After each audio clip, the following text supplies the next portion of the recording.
May bagong hint na naman na inilabas ang Max Defense Philippines, at ngayon, sa X niya mismo ito pinost.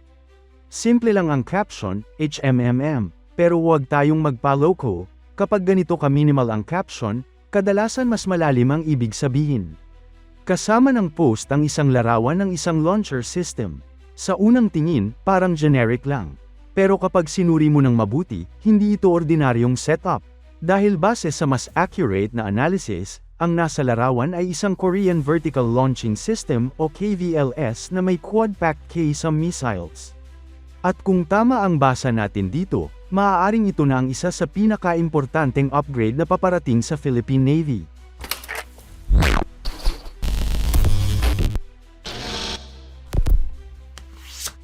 Simulan natin sa pinaka-core ng nakita sa image. Ang system na ipinapakita ay ang Korean Vertical Launching System o mas kilala bilang KVLS. Ito ay isang modern vertical launch system na dinevelop ng South Korea, at ginagamit sa kanilang advanced warships tulad ng mga destroyers at frigates. Bukod dito, mahalagang eye context kung bakit pinagkakatiwalaan ng South Korea ang KVLS sa kanilang modern naval doctrine. Ang KVLS ay hindi lang basta launcher system, ito ay bahagi ng mas malawak na layered air defense architecture ng Republic of Korea Navy. Ginagamit ito sa mga KDX-class destroyers kung saan integrated ang sensors, combat management system, at missile suite para makabuo ng mabilis at coordinated na response laban sa airborne threats. Ang design philosophy ng South Korea ay nakafocus sa rapid reaction at high-density interception, lalo na sa mga senaryo kung saan may sabay-sabay na missile attacks. Kaya ang KVLS ay ginawa para maging flexible platform, kayang mag-handle ng iba't ibang klase ng missiles depende sa mission requirement, mula anti-air hanggang anti-submarine roles. Sa kaso ng K-SAM, ito ay dinevelop bilang response sa modern low-altitude sea skimming missiles na mahirap i-detect at mas mabilis ang engagement window.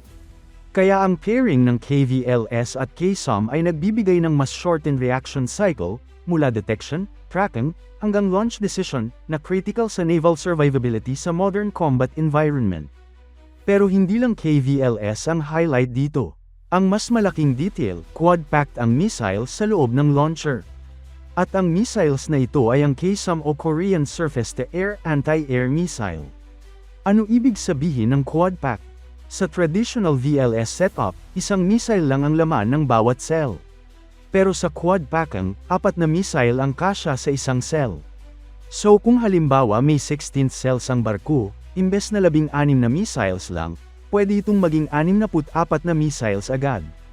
At dito pumapasok ang malaking advantage. Bakit game changer ang quad-packed K-SAM?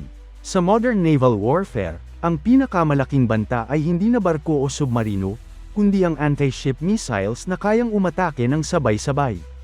Ito ang tinatawag na saturation attack. Kapag 10 o higit pang missiles ang sabay-sabay na paparating sa isang barko, kailangan mo ng sapat na interceptors para ma-neutralize ang mga ito. Kung kulang ang missiles mo, kahit gaano ka-advanced ang radar mo, tatamaan ka pa rin. Dito pumapasok ang K-SAM.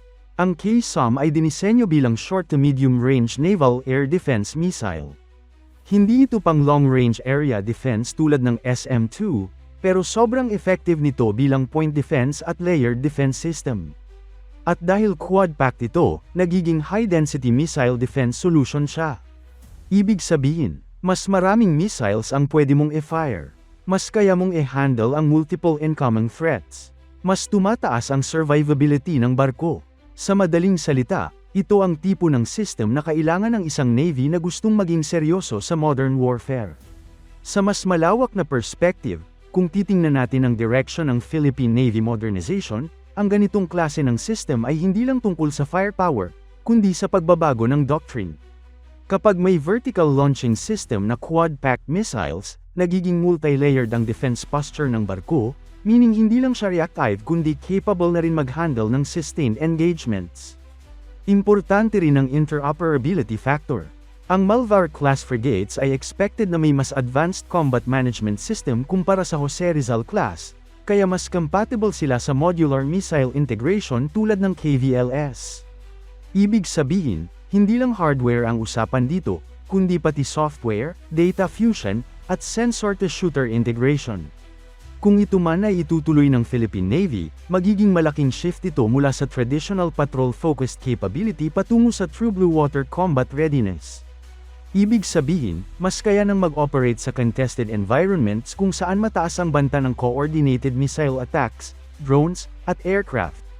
Sa strategic level, ito rin ay alignment sa regional threat environment kung saan ang saturation missile tactics ay nagiging standard scenario sa naval planning ng iba't ibang bansa sa Indo-Pacific.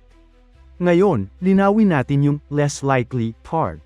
Ang dalawang Jose Rizal-class frigate, ang BRP Jose Rizal at BRP Antonio Luna, ay may existing air defense system na. Pero ito ay limited sa short-range capability at hindi gumagamit ng ganitong klase ng KVLS setup. At higit sa lahat, ang integration ng KVLS ay hindi simpleng upgrade lang. Para mailagay ito sa Jose Rizal class, kailangan ng major structural modification, pagbabago sa internal layout ng barko, integration sa combat management system, compatibility sa radar at fire control. At realistically, napakamahal at komplikado nito gawin sa already operational na barko. Kaya mas logical na hindi ito para sa kanila. Ngayon, punta tayo sa pinaka-possible na direction. Ang dalawang paparating na Malvar-class frigate na ginagawa ng HD Hyundai Heavy Industries, ang pinakamalakas na candidate para sa ganitong system. Bakit? Kasi ang mga bagong frigates na ito ay mas modern ang design, mas flexible ang configuration, mas ready para sa advanced systems tulad ng VLS. At kung i-integrate ang KVLS with Quad-Pack KSOM sa Malvar class, automatic na tataas ang kanilang capability kumpara sa Jose Rizal class. Hindi lang sila magiging better ships, magiging mas lethal at mas survivable platform sila. Ano ang ibig sabihin nito sa Philippine Navy? Kung ito ay totoo, may tatlong malaking epekto. Isa, mas malakas na air defense. Hindi na lang self-defense ang kayang gawin ng barko. Magkakaroon na ito ng kakayahan na protektahan pati ibang vessels sa paligid. Dalawa, mas credible deterrence. Kapag alam ng ibang bansa na may ganitong capability ang Philippine Navy, mas magiging maingat sila sa paglapit o pag-challenge sa ating maritime zones. Tatlo, step toward modern naval warfare. Ito ay indikasyon na ang Pilipinas ay unti-unti nang lumilipat mula sa basic defense capability papunta sa layered at network defense systems. Strategic context, bakit South Korea? Hindi rin aksidente na South Korean system ito. Ang partnership ng Pilipinas at South Korea sa defense ay patuloy na lumalalim. Mula sa FA-50 fighter jets hanggang sa frigates, makikita natin na consistent ang direction. Ang paggamit ng KVLS at KSOM ay may advantage. Proven na technology, compatible sa Korean-built ships, mas cost-effective kumpara sa Western systems. At dahil ang Malvar class ay galing sa HD Hyundai Heavy Industries, mas madali ang integration ng ganitong system. Sa ngayon, hint pa lang ang lahat. Walang official confirmation, pero kung pagsasamahin natin ang larawan ng KVLS, Quad-Pack KSOM configuration, ongoing construction ng Malvar-class frigates, lumalabas na may direksyon na tinatahak ang Philippine Navy. At kung ito ay tuluyang makumpirma, hindi ito simpleng upgrade lang. Isa itong malaking hakbang patungo sa mas modern, mas capable, at mas credible na naval force. Kaya yung simpleng HMMM na post, hindi yan random. Posibleng teaser yan ng susunod na level ng Philippine Navy. Sa tingin ninyo, ito na ba ang magiging final configuration ng Malvar-class frigates? O may mas advanced pang system na paparating? E-comment nyo ang inyong analysis, dahil sa ganitong usapan, bawat detalye mahalaga.